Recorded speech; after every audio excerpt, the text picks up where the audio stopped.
நாங்கள் கூட்டணி கிடையாது, ஆனால் எதிர்க்காமல் தாவேக்காவை தோற்கடிக்க வேண்டும் அப்படிங்கிற ஒரு பிளான் இருக்கான். ஸோ சீமான் அங்கு முனைந்தால் அம்பாசமுத்திரத்திலிருந்து எம்எல்ஏ ஆவதற்கு வாய்ப்பு இருக்கிறது. ஸோ விஜயும் சீமானும் சட்டசபையில் சந்திப்பார்களா, இது ஒரு பெரிய சான்ஸ் இருக்குது அப்படின்னு ஓடுது.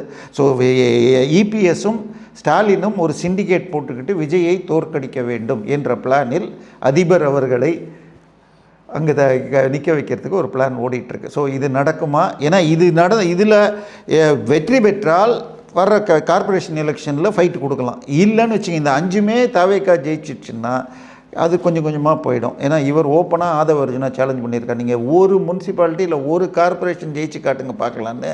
அது ஆர்எஸ் பாரதி பாதி மிசை எடுக்கிறேன்னு சொல்லிட்டாரு சார். ஆர்எஸ் பாரதி பேசுகிறலாம் நம்ம பேச வேணாம் சார், அவர் ரொம்ப பெரியவர் சார், வேண்டாம். அது ரொம்ப பெரியவர். அது அவர் நேற்று பேசுனதை இன்றைக்கி மாற்றி பேசுவார், எந்த வெக்கமான சூடு இல்லாமல் பேசுவார், அதை விட்டுருவோம், நம்ம வேண்டாம்.